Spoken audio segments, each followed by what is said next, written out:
The DOT officer didn't ask for my logbook first. That was the thing that told me something was wrong before anything else did. Every inspection I've been through in 14 years, and I've been through more than I can count, because when you're a woman driving solo on the I-5 corridor, people find reasons to pull you over that they don't find for the guy in the truck behind you. They always start with the logbook, license, registration, logbook. That's the sequence. It's as automatic as a handshake. This man started with the trailer number. He came up to my window at the way station outside Woodburn, Oregon, at 6:14 in the morning, with the Willamette Valley fog so thick behind him that I could barely see the inspection bay 20 feet back. He had a clipboard, a state DOT badge, and a second officer standing 10 feet behind him who wasn't looking at me, was looking at the trailer, specifically at the seal on the rear doors. And he read the trailer number off his clipboard before he looked at my face. "Ma'am, I need you to pull into Bay 3 and kill the engine." Not a request. I had 11 hours on my logbook, a load of construction equipment consigned to a site in Tacoma, and a delivery window that opened at noon.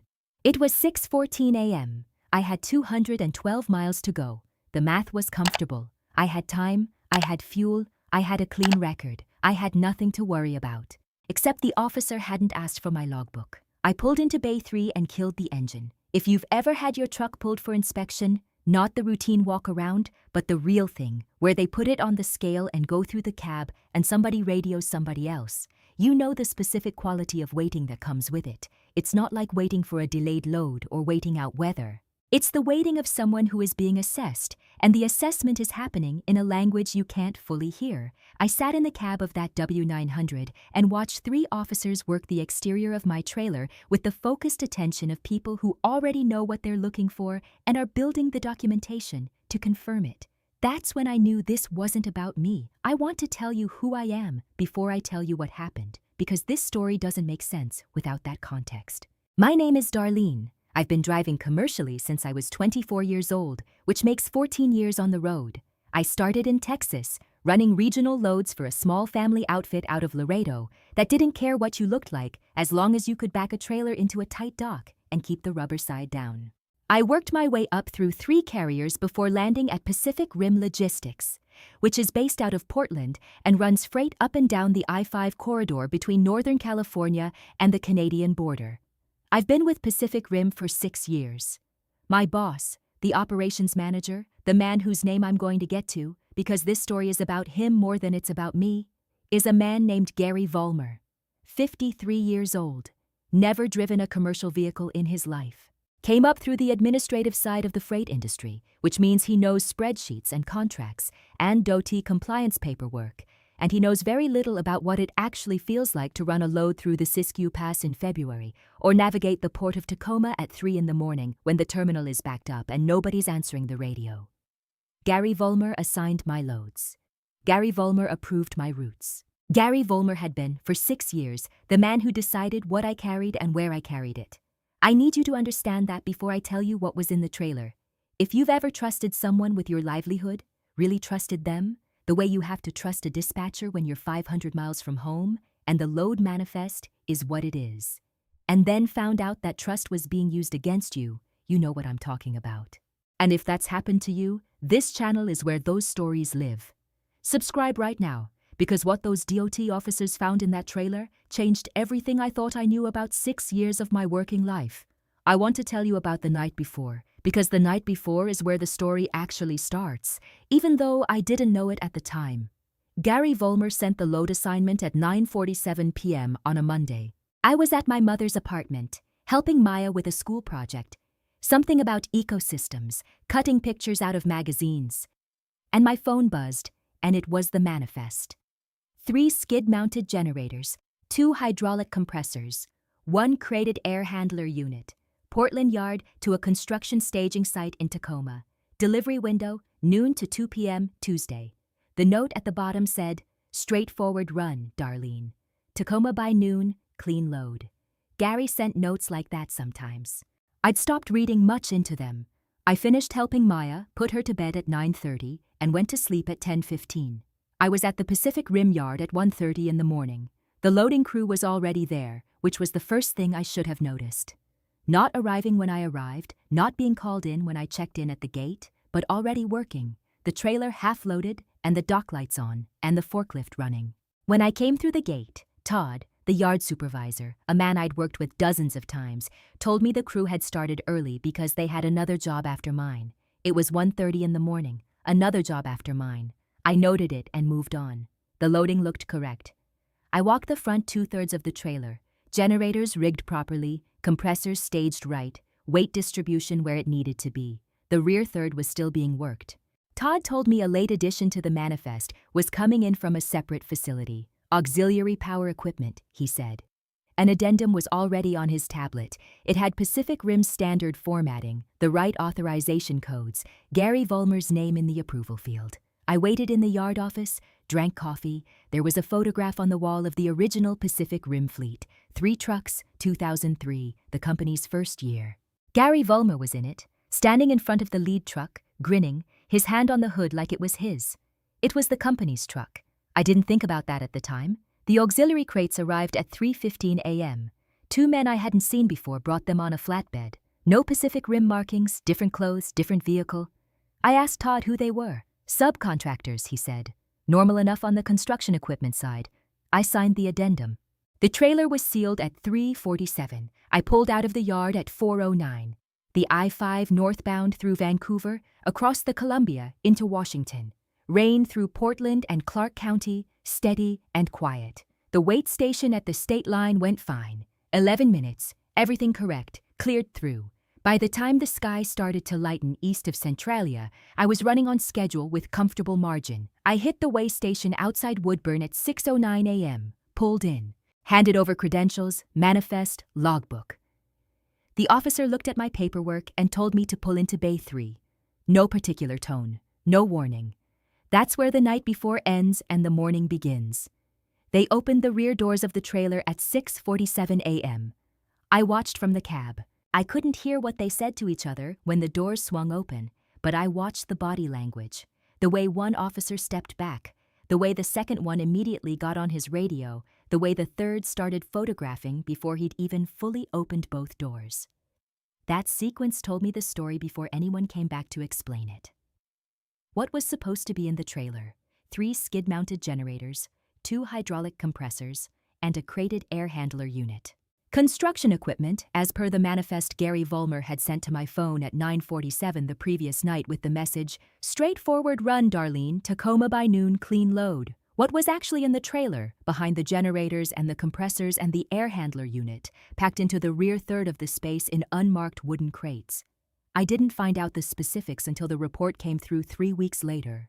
That morning, sitting in the cab of my W900 while the fog burned off the Willamette Valley and the sun started coming through in that pale gray way it does in Oregon in November, all I knew was that the officer's body language said serious, and serious meant this wasn't going home today. A federal agent, not Dot, a different badge, one I had to look at twice before I recognized the agency, came to my window at 7:23 a.m. "Ms. Reeves," he said, "I need you to step out of the vehicle." 14 years of driving. I had never been asked to step out of the vehicle. I want to be precise about what I felt in that moment, because it matters for understanding everything that came after. It wasn't fear exactly. Fear implies you've done something that could have a consequence.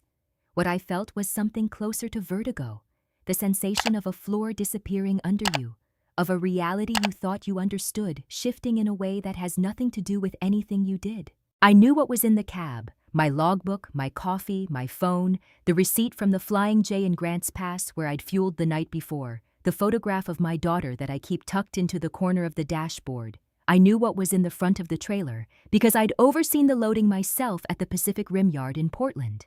I did not know what was behind it. That's the sentence I said to the federal agent when I stepped out of the W900 at 7:24 a.m.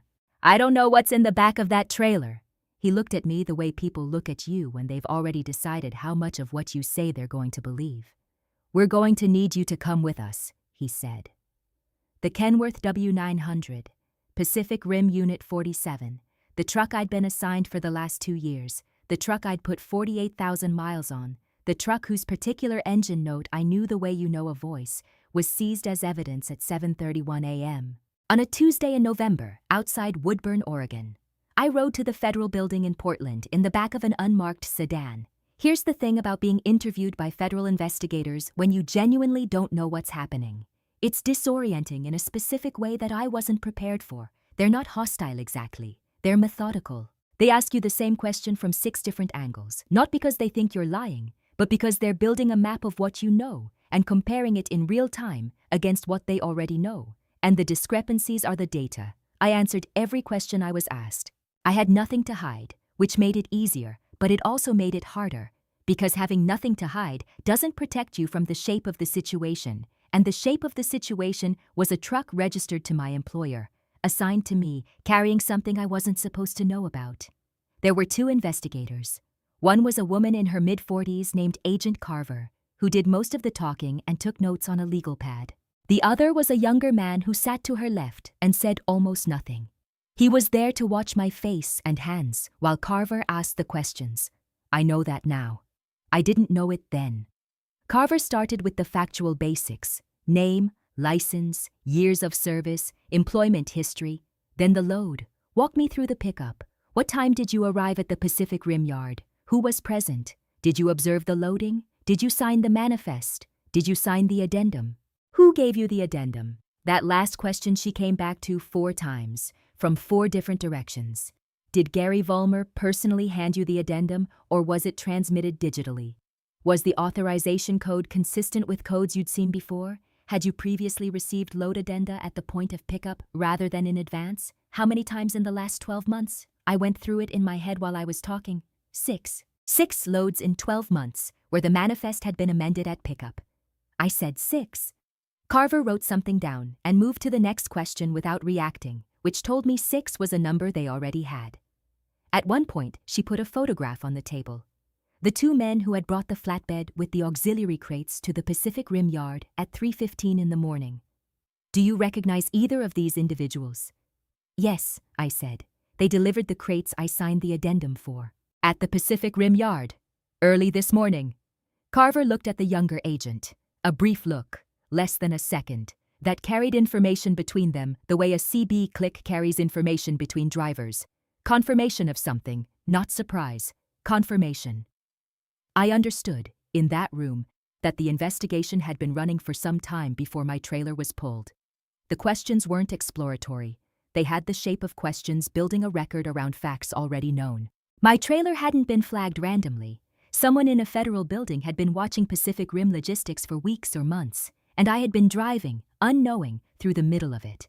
I said all of this to Carver, not as an accusation, as an observation. She looked at me for a moment, then she said, Ms. Reeves, I'm going to tell you something that isn't standard procedure. You were not the subject of this investigation. You have never been the subject of this investigation. The fact that you run clean made your load useful as evidence precisely because your conduct was unimpeachable. If we'd pulled a driver with violations and logbook discrepancies, the defense would have had room to work. You gave us no room. I didn't know whether to feel relieved or furious. I settled on something in between that didn't have a clean name. My truck is still seized, I said. Yes. We'll process it as quickly as we can. I have a delivery window in Tacoma. I know, I'm sorry. She said it simply, and she meant it. That didn't change the math. Missed window, forfeited bonus. But there's something about being told I'm sorry by someone who actually is sorry that sits differently than all the other versions. I spent 4 hours in that building. I called my daughter from the lobby when they let me go. She's 9 years old. Her name is Maya. She was at school, so I left a voicemail that said I was fine. I'd explain later. I loved her. I sat on a bench outside the federal building for 20 minutes after that, in the November cold, watching the Willamette River 3 blocks away and trying to understand what my life looked like from where I was sitting. My truck was gone. My load was evidence. My employer, Pacific Rim Logistics, Gary Vollmer's operation, had received a call from the federal agency that I was not party to. And I had no load, no truck, and a delivery window in Tacoma that I was going to miss by approximately 5 hours. I called Gary Vollmer. The call went to voicemail on the second ring, which, in 14 years of working with dispatchers and operations managers, I had learned to read accurately. Second ring voicemail means the person saw your name and declined. First ring voicemail is your phone being somewhere out of reach. Second ring means a decision. I called the Pacific Rim main line. The woman who answered, Cheryl, who had been the office coordinator for as long as I'd been with the company, said Gary was unavailable and that she'd pass along a message. Her voice had a quality I'd never heard from her before. Careful, measured. The quality of someone who has been told something and is trying not to indicate that they've been told something. Cheryl, I said, my truck was just seized by federal agents outside Woodburn. I need to talk to Gary. A pause. 3 seconds. Maybe 4. I'll pass that along, Darlene. She hung up. I sat on that bench outside the federal building for longer than 20 minutes. I don't know exactly how long. Long enough that the cold worked through my jacket and into my shoulders, and long enough that the morning foot traffic on the sidewalk went from sparse to regular. People in work clothes, coffee cups, the particular purposeful walk of people who know exactly where they're going and why. I watched them the way you watch the world from a stopped truck, present but separate on the other side of glass that isn't there. A man sat down on the other end of the bench. Late 60s, work coat, a paper bag from a bakery. He ate a roll without looking at anything in particular, which I appreciated. No conversation, no questions. Just 2 people on a bench in November in Portland, each with their own situation. After a while, he said, without looking at me, "You waiting for someone?"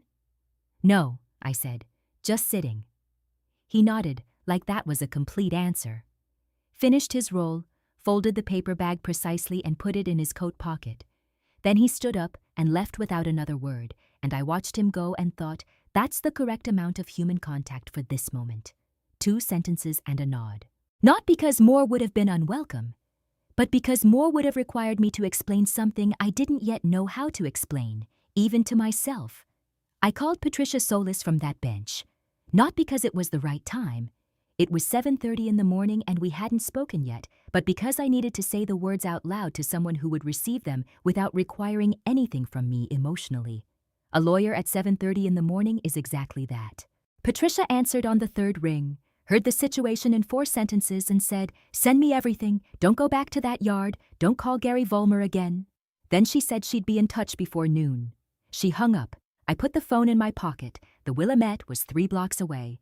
I walked to it, not with any plan, just because it was there and because moving felt better than sitting.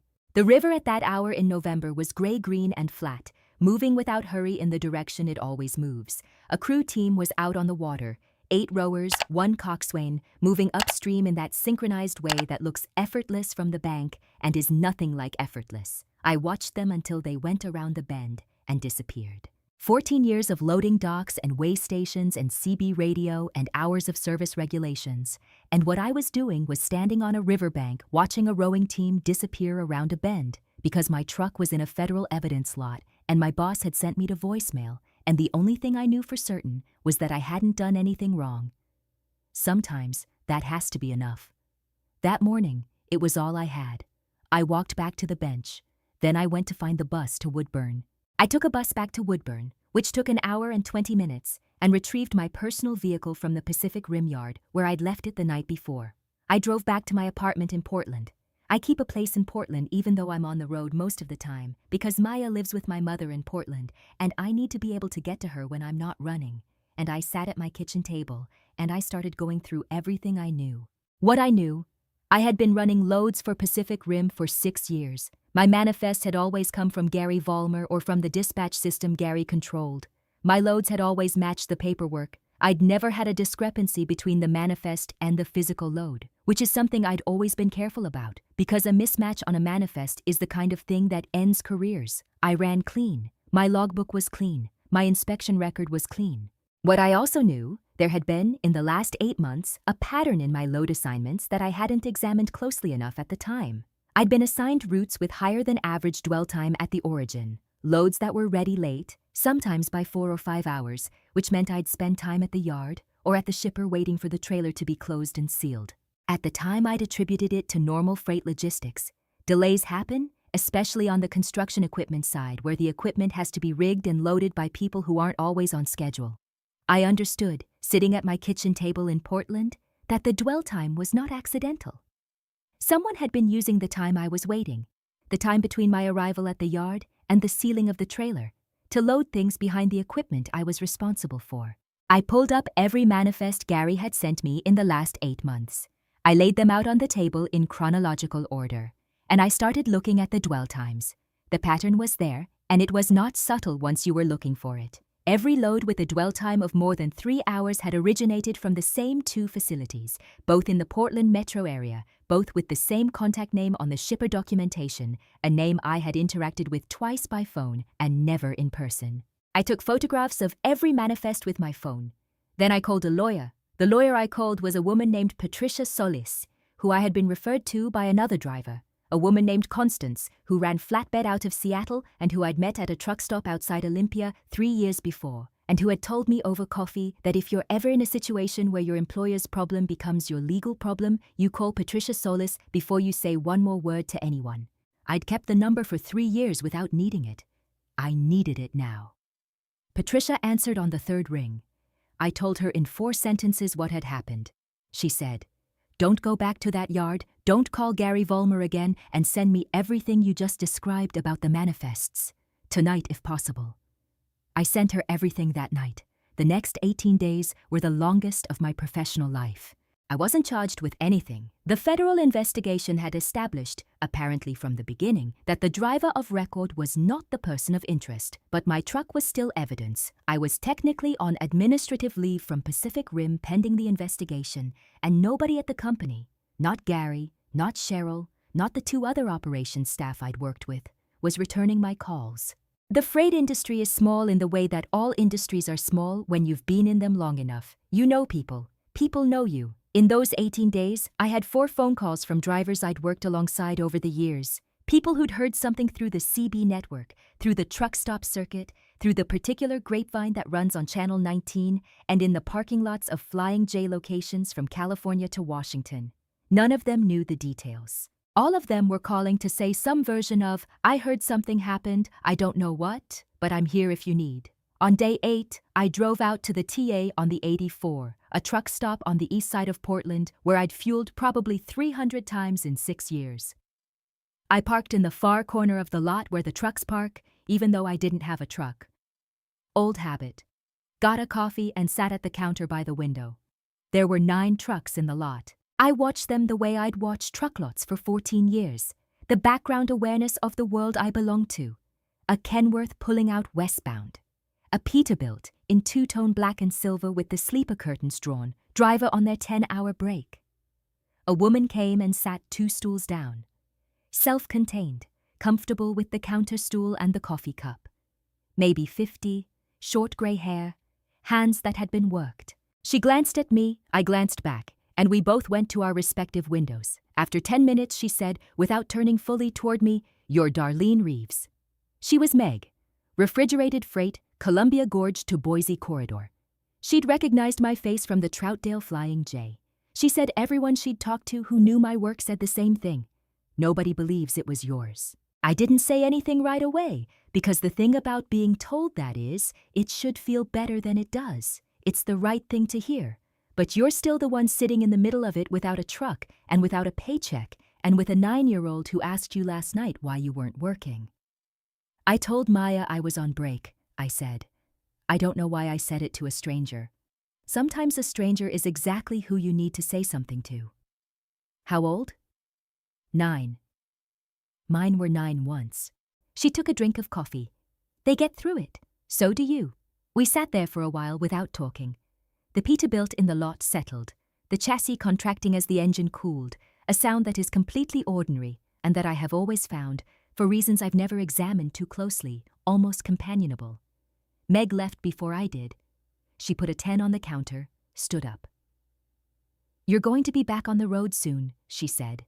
Not a prediction, an assessment. "I know," I said. She walked out and pulled onto the 84 westbound with the smooth efficiency of someone who has done that maneuver so many times it requires no conscious attention.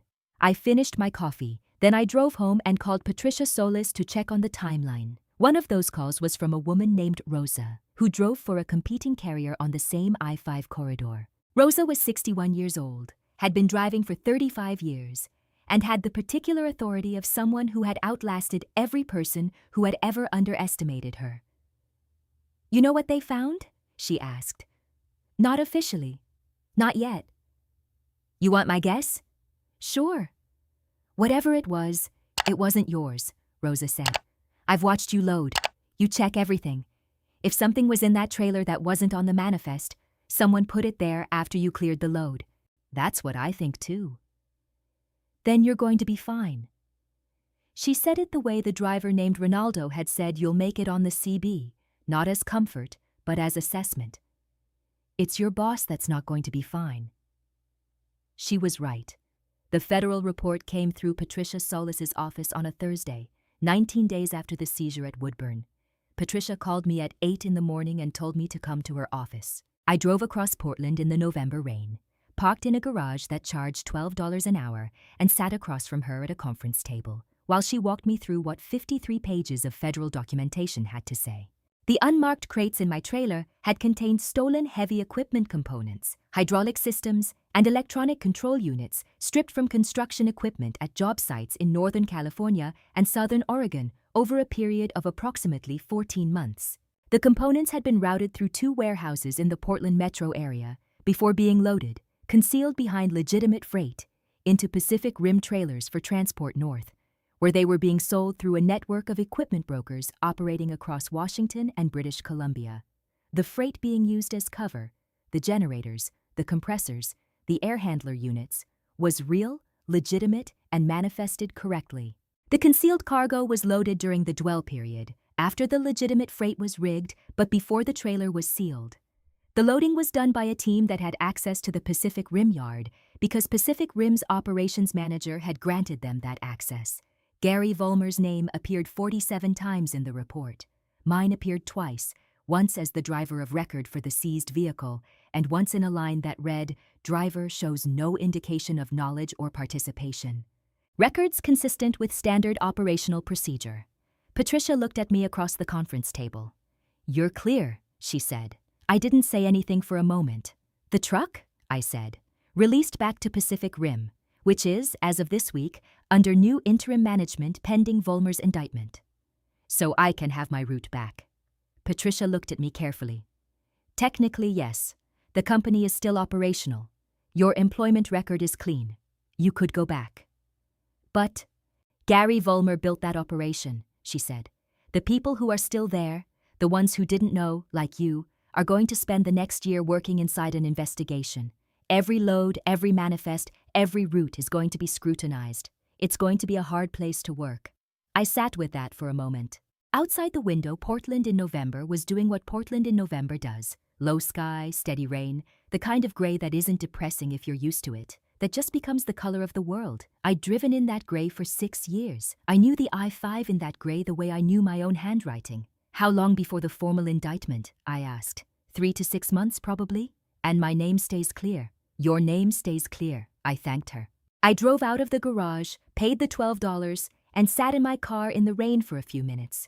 Then I called a carrier I'd spoken with twice over the years, a woman-owned operation out of Eugene named Cascade Transport that ran Pacific Northwest and Northern California routes, that had a reputation for treating drivers like professionals instead of variables. I'd met the owner, a woman named Deborah Chen, at an industry event in Salem 2 years before. She'd given me her card and said, "If you ever want a conversation, call me." I called her. She answered on the second ring. "Darlene Reeves," she said. "I wondered if I'd hear from you." "You heard what happened?" "Enough of it. You're clear?" "Completely." "Good." A pause. "You want to come drive for me?" I looked through the rain-blurred windshield at the parking garage I'd just left. $12 an hour for a conversation that confirmed I'd been used as a vehicle, literally, by a man who had never once considered that his problem would become my problem when the paperwork caught up to him. "I do," I said. "Come in Monday. We'll work out the details." I called my mother when I got home. She had Maya with her. It was after school, and I could hear Maya in the background asking if she could talk, and my mother saying, "Give her a minute, baby, give her a minute." "You okay?" my mother said. "Yeah. I got a new job." A pause. "You got today?" "Today," she laughed. Not the relieved kind, the proud kind, which is different. My mother drove a school bus for 22 years. She understands something about what it means to get behind the wheel of something other people depend on and do it right every time, regardless of what the rest of the situation looks like. Good girl, she said. Then Maya got on the phone and told me about something that had happened at school involving a hamster and a misunderstanding about whose turn it was, and I sat at my kitchen table and listened to the whole story and didn't rush any of it. I started at Cascade Transport the following Monday. Deborah Chen assigned me a Kenworth T680, not a W900, a newer model, quieter, cleaner, with a sleeper cab that had 2 more inches of headroom than the Pacific Rim truck, and gave me an I-5 corridor route running Portland to Reading with a branch up to the coast on the northern end. The first run I did for Cascade was on a Tuesday, southbound out of Portland at 4 in the morning. The city still dark, the Willamette Bridge lit up in its amber and white, the road opening up south of the city where the valley begins, and the sky gets bigger. I had a clean load, a clean manifest, and a delivery window in Medford that I was going to make with 2 hours to spare. No dwell time at the origin. The trailer had been loaded and sealed before I arrived. Small thing. The kind of thing that only means something if you know what the other version looks like. Gary Vollmer was indicted 4 months later. I heard about it on the radio. A brief item on the Portland NPR affiliate, maybe 90 seconds, the kind of news that's significant to people directly involved and background noise to everyone else.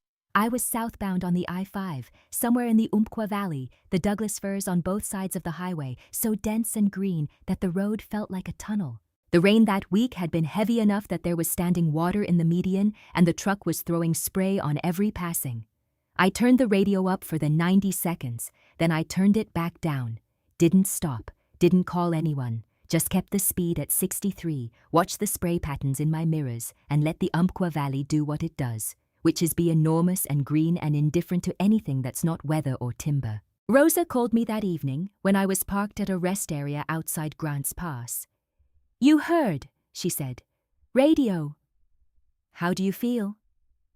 I thought about that for a second.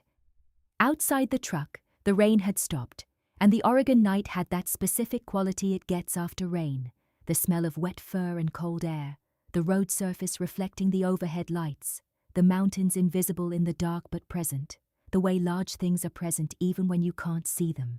"I feel like I've got a delivery in Reading at 7 a.m. and I need 4 hours of sleep," I said. Rosa laughed. "That's the right answer. I've been working on it. You're going to be fine, Darlene." I know. I wasn't saying it to convince myself. I was saying it because it was true, and because the difference between those two things is something the road teaches you, eventually, if you pay attention. You learn to know the condition of your own engine. You learn when you're running clean and when something's off. You learn to trust the gauges. I climbed into the sleeper at 9:47 p.m. I was rolling again at 1:50 a.m. Medford by 4:30, Reading by 7:12, 5 minutes ahead of my window. The T680 Deborah assigned me is still my truck. I put 61,000 miles on it last year, my best year since I started at Pacific Rim, and a better year in every other sense too. My logbook is clean. My inspection record is clean. Cascade Transport pays a driver meeting bonus that Pacific Rim never offered, which means that last year, for the first time since I started driving, I made enough to put money away. Maya is 10 now. She asked me last month how trucks work, not how to drive one, how the engine works, how all those moving parts produce forward motion.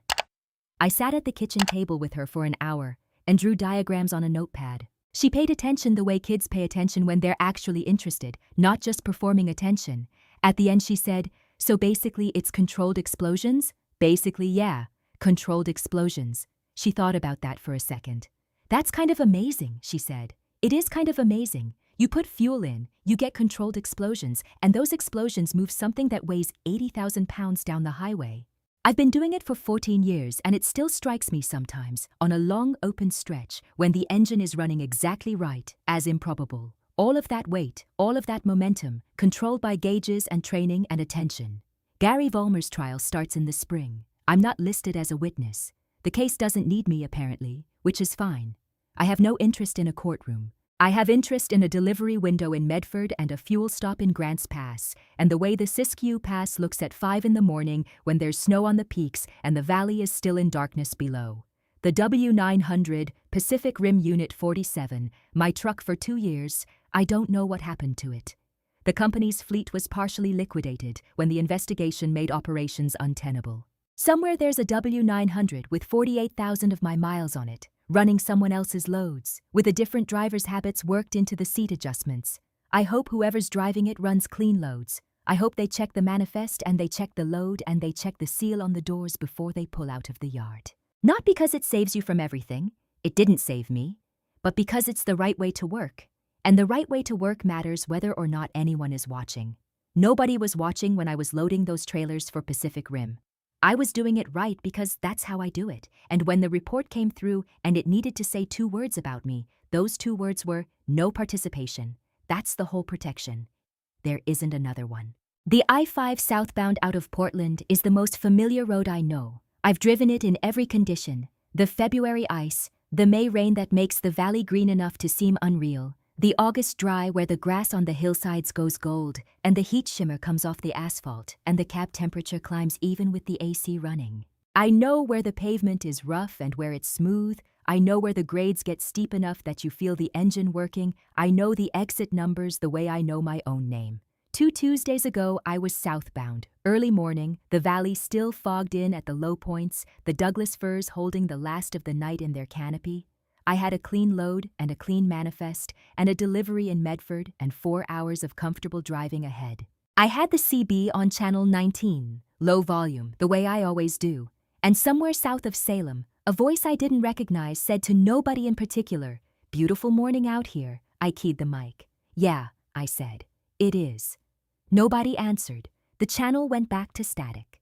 I kept the speed at 63 and let the fog burn off the valley in its own time. That's the job. You run clean, you know your load, and you let the road be what it is. If you're still here, if you drove this whole route with me, hit subscribe before you leave. The next story is a different road, a different driver, a completely different kind of weight being carried.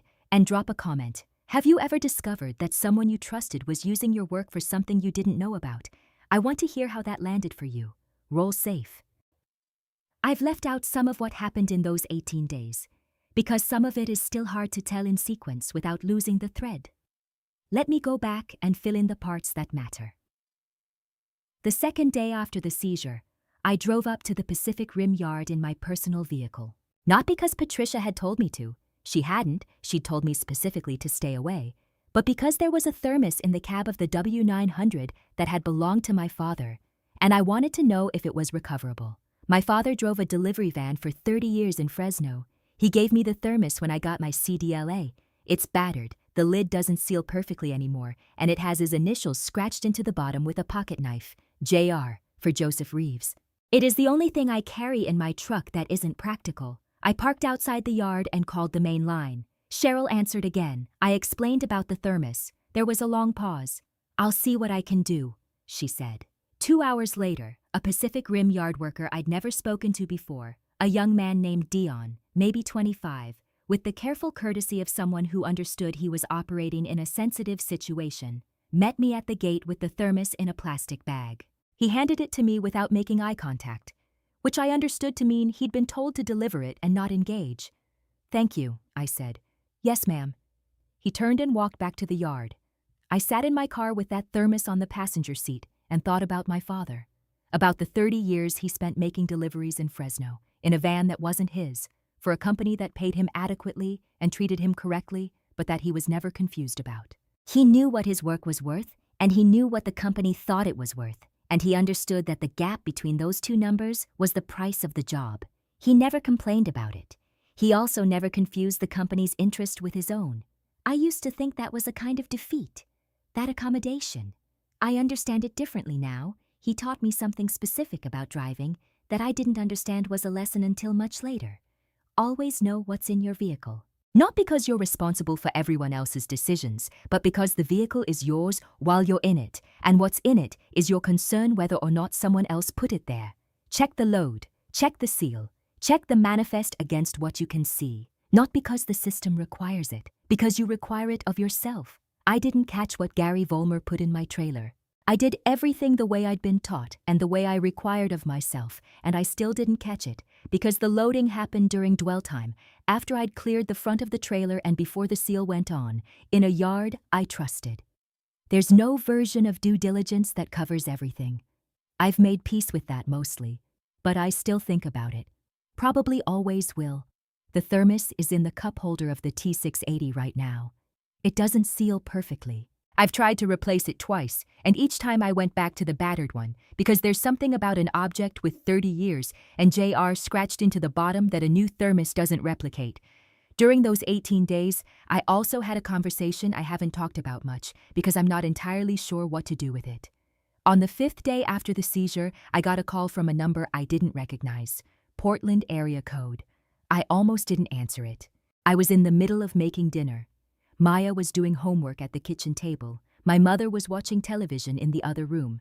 And an unknown Portland number at 7 in the evening didn't suggest anything I wanted to deal with. I answered it. "Is this Darlene Reeves?" A man's voice.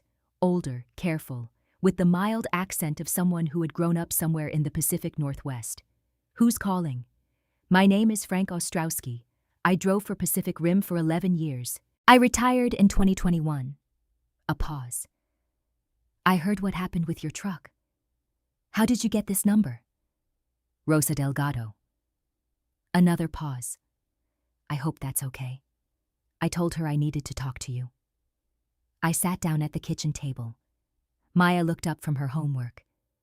I made a face that meant, "Give me a minute," and she went back to her work with the equanimity of a child who has spent years understanding that her mother's job involves phone calls at inconvenient times. "What did you want to say, Frank?" Frank Ostrowski had retired from Pacific Rim in 2021 after 11 years because he told me he'd seen something he didn't know what to do with. He'd been parked at the Pacific Rim yard one evening, waiting on a late load, long dwell time, equipment consignment, sound familiar, and he'd watched a crew work the back of a trailer that wasn't his, loading crates that weren't on any manifest he could see. 2 men from the yard crew and 1 man he didn't recognize, working fast and quiet. He hadn't reported it. He told me that directly, without softening it. He hadn't reported it because he had 2 years left to his planned retirement date. He had a pension he'd been building for 9 years, and he made a calculation that he wasn't proud of. "I've thought about it a lot since then," he said, "since I heard about you." "I'm not going to tell you that was the right call," I said. "I know. But I'm also not going to tell you it would have changed anything for me specifically. They were going to use whoever's truck fit the route." "Maybe. Probably." A long pause. "I just wanted you to know that what happened to you wasn't random. Someone made a decision to use drivers who ran clean because clean drivers don't get looked at." I sat with that for a moment. Maya had looked up again, sensing something in the quality of my silence. "That's what my lawyer figured out too," I said.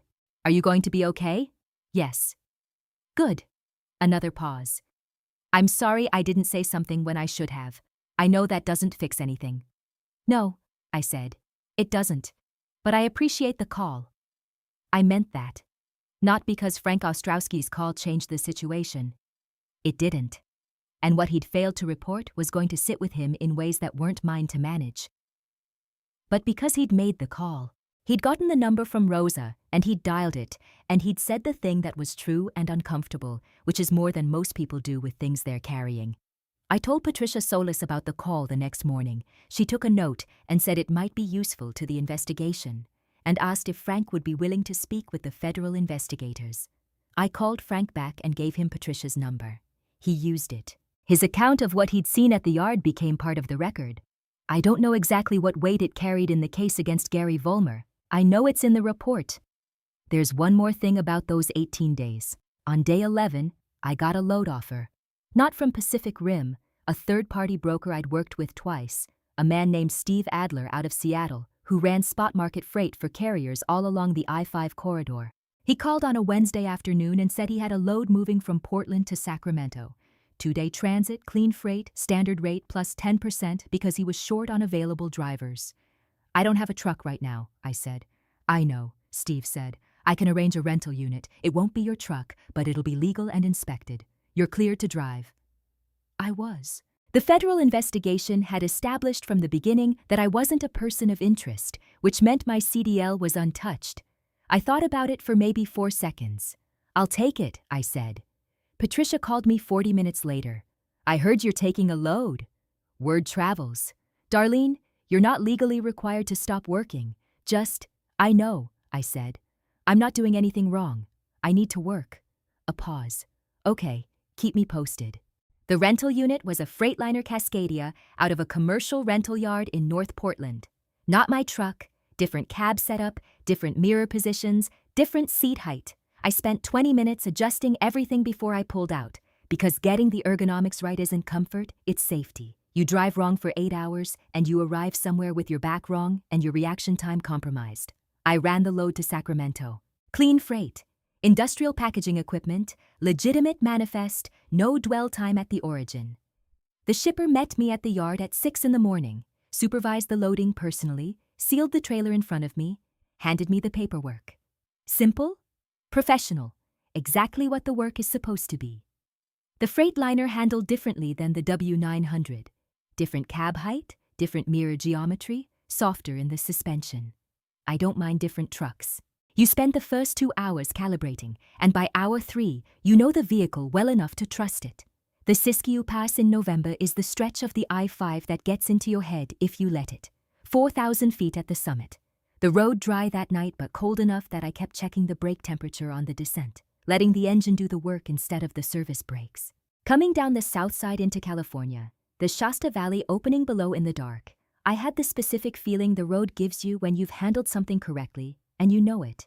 Not pride, something quieter. I ate dinner at a truck stop in Redding on the way down, a place called the Black Bear Diner, which if you've run the I-5 in California you know, because the portions are large and the coffee is reliable and the staff treat drivers without the particular brand of tolerance that looks like indifference that some truck stop diners have perfected. I sat at the counter and had the pot roast and watched the parking lot through the window. A dozen trucks out there, all sizes, all different carrier liveries. People moving freight from somewhere to somewhere else. The ordinary and essential work of keeping the country supplied with whatever it requires. A woman sat 2 stools down from me. She had the look of a driver, a certain quality of self-contained, the set of someone who spends a lot of time alone and has made her peace with it. She was eating a burger and reading something on her phone. She glanced over, nodded. I nodded back. That was the whole conversation. That was enough. I got back to Portland 2 days later with the rental unit, returned it to the yard, and called Steve Adler to close out the paperwork. He asked if I wanted another spot load while I was between assignments. I think I've got something coming together, I said. But I'll call you if it falls through. You're a solid driver, Darlene. Any carrier's going to be lucky to have you. I thanked him. I meant it. But what I was thinking about was Deborah Chen's card, which was still in my wallet from the industry event in Salem 2 years before. I pulled it out that evening, set it on the kitchen table, and looked at it for a while. The next morning I called. The T6AT Deborah assigned me on my first day at Cascade had a clean cab. The previous driver had left it spotless, which I appreciated as both a professional courtesy and a practical matter, because a clean cab is easier to know, and a cab you know is a cab you can trust. I went through it methodically before my first run: compartments, storage areas, toolkit, spare parts box. I added a relay to the spare parts box because 14 years of other drivers' stories have taught me to carry what you might need, even if you've never needed it yet. I put my father's thermos in the cup holder. I put Maya's picture in the corner of the dashboard, a recent one, her at the coast last summer, squinting into the wind off the Pacific, laughing at something just out of frame. I adjusted the mirrors. I adjusted the seat. I ran through the pre-trip inspection the way I've run through every pre-trip inspection for 14 years. Tires, lights, brakes, coupling, trailer seal. The trailer seal was intact. The manifest matched the load. I pulled out of the Cascade Transport Yard at 4:07 a.m. on a Tuesday, southbound on the I-5, Portland still dark behind me, the road opening up ahead in that way it does when you're the only vehicle in your lane and the distance is yours. The Douglas firs on the hillsides held the last of the night in their canopy. The pavement was wet from overnight rain. The Cascades were invisible to the east, too dark, too clouded, but present, because that's how mountains are. You feel them before you see them. I put the CB on channel 19, low volume, nobody was transmitting. That's fine. That's most of it, honestly. The long, quiet stretches where nothing is required except that you stay awake and keep the rubber side down and trust that the manifest says what it says. The conversations on channel 19 are the punctuation. The road itself is the sentence. My mother used to say, You can tell a lot about a person by what they do when nobody is watching. She was talking about my father, about the 30 years of deliveries he made that nobody documented except in a logbook and a paycheck. He ran clean because that's what he required of himself, not because the company was watching, not because the consequences were immediate. Because when you're alone in a vehicle with a responsibility and nobody is checking, the only standard that matters is your own. I run clean because of that, because of JR scratched into the bottom of a thermos. Because of 14 years of understanding that the load you're responsible for is actually your responsibility. Not in the legal sense only, but in the sense that matters when the road is empty and the radio is quiet, and the only thing between you and a mistake is your own judgment. Gary Vollmer ran a different calculation. I've thought about what that calculation looked like. What he told himself about the drivers whose trucks he was loading with stolen equipment, whether he thought about us at all. I've decided I don't want to spend much more time in that thinking. It's a room without windows. The fog burned off the Willamette Valley by 7 that morning. The sky came up pale blue and thin, the way it does in Oregon after rain, the firs dripping and dark green against it. I had a delivery window in Medford that I was going to make with time to spare. The engine ran clean the whole way. It still does. If you've been listening this whole time, if you ran this whole route with me, thank you for that. Leave a comment before you go. Have you ever found out that someone you worked for was using your reputation to cover something you didn't know about? I want to hear it. And if this story meant something to you, subscribe, because the next one starts somewhere completely different, in weather that's nothing like Oregon rain, with a driver who's nothing like me. But the load they're carrying is just as real. Roll safe, check your seal.